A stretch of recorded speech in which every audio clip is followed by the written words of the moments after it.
क्या चीज़ें होनी चाहिए जो मैंडेटरी है, तो अगर नहीं हुई तो फिर डॉक्टर के पास जाना ज़रूरी है कि 6 मंथ्स तक तो आई अंडरस्टैंड थोड़े बेबीज़ डिफरेंट होते हैं, थोड़ा लेट शुरू करते हैं, लेकिन 6 मंथ्स तक ऐसी क्या चीज़ें हैं जो मैंडेटरीली बच्चे ने स्टार्ट की होनी चाहिए, otherwise we should go and see a doctor.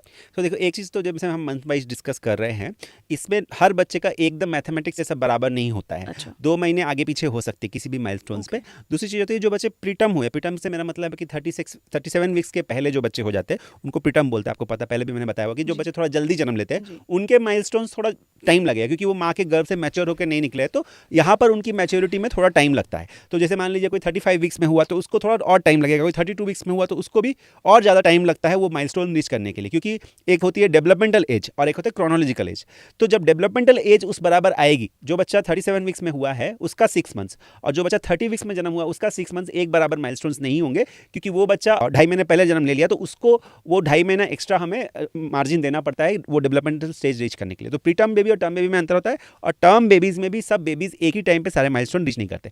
तो अब 6 महीने में बच्चे के साथ क्या होता है कि 6 महीने पे बच्चा सिटिंग विद सपोर्ट, मतलब अपने हाथ को सामने रख के बच्चा बैठना शुरू करता है धीरे धीरे, थोड़ा थोड़ा। उसमें भी बच्चा स्टेबल नहीं रहता, थोड़ा कभी साइड में लुढ़क जाएगा, इधर लुढ़क जाएगा, बट वो पहला सिटिंग की तरफ बच्चा आता है। और 6 महीने पे बच्चे की जो गर्दन है वो एकदम स्ट्रांग हो जाती है, बच्चा अपना गर्दन सपोर्ट कर लेता है, रोल ओवर भी होता है। अगर आप पेट के बल पे लिटा दोगे तो बच्चा सीधा हो जाएगा, और सीधा लिटाओगे तो कभी पेट के बल भी जा सकता है। रोलिंग ओवर बोथ साइड्स बच्चे को 6 महीने पे आ जाती है। और 6 महीने के बच्चे को आप कोई अगर ऑब्जेक्ट दे रहे हो तो वो पकड़ लेता है, चीज़ों को पकड़ के अपने हाथ में ले लेगा। माउथिंग भी 4 महीने से शुरू हो जाती है, कि कोई भी चीज़ आप बच्चे के हाथ में डालोगे तो देखोगे कि वो उसको लेके मुंह में डाल रहा है, या फिर अपने ही थम्स को स्टार्ट कर रहा है सकिंग वगैरह। तो ये माउथिंग भी 6 महीने तक बच्चे को स्टार्ट होती है, और 6 महीने पे बच्चा थोड़ा और भी आवाज़ें निकालना शुरू करता है। एक आवाज़ जैसे कि माँ, बा, डा, ला, तो इस तरह की मोनोसिलेबल बोलते हैं, इस तरह की आवाज़ें निकालना शुरू करता है। और आप जब आवाज़ करते हो तो उसको मज़ा आता है। आप अगर हंसोगे तो बच्चा जोर से हंसेगा, या फिर आवाज़ देख देख के थोड़ा बहुत उसको भी आवाज़ करने की आदत पड़ती है।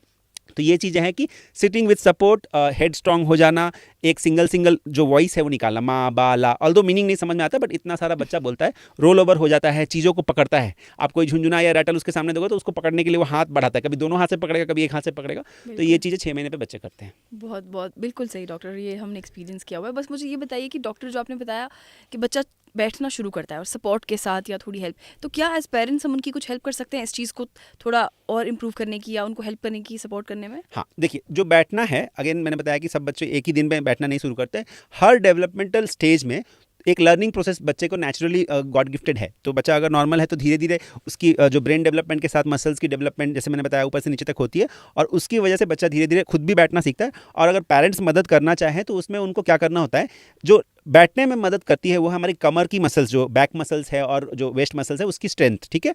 तो उसके लिए टमी टाइम देना होता है। जब आप टमी टाइम दोगे मतलब पेट पे बच्चे को लिटा दिया और जगे हुए अवस्था में करना होता है। तो उस टाइम पे जब बच्चा पेट पे लेटा होता है तो वो क्या करता है, अपने हाथ के सहारे अपने सिर को ऊपर करके घुमाता है, और उससे शोल्डर की, बैक की मसल स्ट्रांग होती है। साथ ही साथ उस टाइम पे आप बच्चों को टॉयज दे सकते हो, तो बच्चा उसके हाथ बढ़ाता है।